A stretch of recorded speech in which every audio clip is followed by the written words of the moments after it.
Sharad Pawar and company के नेताओं के काले छींटे शिवसेना के दामन पर नहीं पड़े, इसके लिए शिवसेना ने तुरंत पाला बदलकर सहकारिता मंत्रालय के गठन और अमित शाह को इसका मंत्री बनाए जाने का समर्थन कर दिया।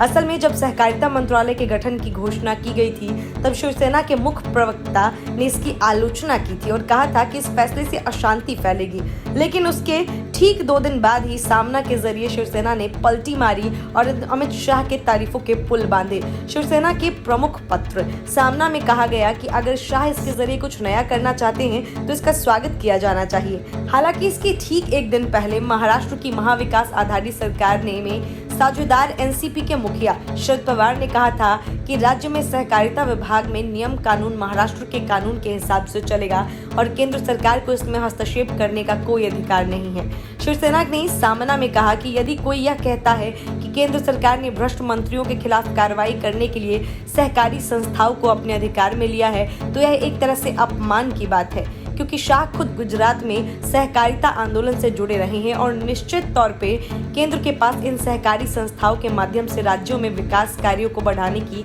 योजनाएं हैं। सामना में कहा गया कि ग्रामीण विकास और सहकारिता ये दोनों जमीनी मंत्रालय हैं जिनके माध्यम से सीधे तौर पर लोगों का विकास किया जा सकता है और यह गुजरात एवं महाराष्ट्र में देखा भी गया है। हालांकि शाह के पास गृह मंत्रालय है, लेकिन वह संभवतः सहकारिता के माध्यम से अधिक लोगों तक पहुंचना चाहते हैं। शाह पहले भी गुजरात की सहकारी संस्थाओं से जुड़े रह चुके हैं और यदि अब वो इसके माध्यम से कुछ नया करना चाहते हैं तो हमें इसका स्वागत करना चाहिए। शरद पवार ने नए सहकारिता मंत्रालय पर टिप्पणी करते हुए कहा था कि राज्य में सहकारिता विभाग में नियम कानून महाराष्ट्र के कानून के हिसाब से चलते हैं और महाराष्ट्र विधानसभा द्वारा ड्राफ्ट किए गए कानून में हस्तक्षेप करने का केंद्र सरकार को कोई अधिकार नहीं है। उन्होंने कहा था कि केंद्र में नए सहकारिता मंत्रालय के गठन से समस्याएं पैदा होने की आशंका नहीं है, क्योंकि ये तो राज्य का मुद्दा है। हालांकि महाराष्ट्र में सहकारिता आंदोलन भ्रष्टाचार की भेंट चढ़ चुका है। प्रवर्तन निदेशालय ने महाराष्ट्र स्टेट कोऑपरेटिव बैंक में 25,000 करोड़ रुपए के घोटाले के मामले में अजित पवार के खिलाफ मनी लॉन्ड्रिंग के तहत केस दर्ज किया था।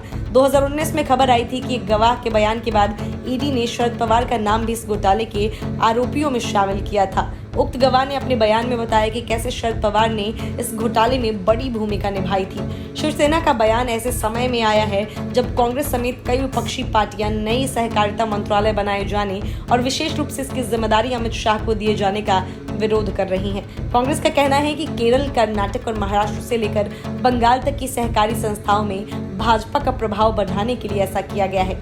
कांग्रेस के अलावा सीपीएम के नेता और 2 बार केरल के वित्त मंत्री रहे थॉमस इसाक भी चिंतित हैं। थॉमस इसाक ने कहा कि इसका कुछ गलत उद्देश्य है। उन्होंने आरोप लगाया कि अमित शाह ने गुजरात के सहकारी बैंकों पर कब्जा कर लिया था।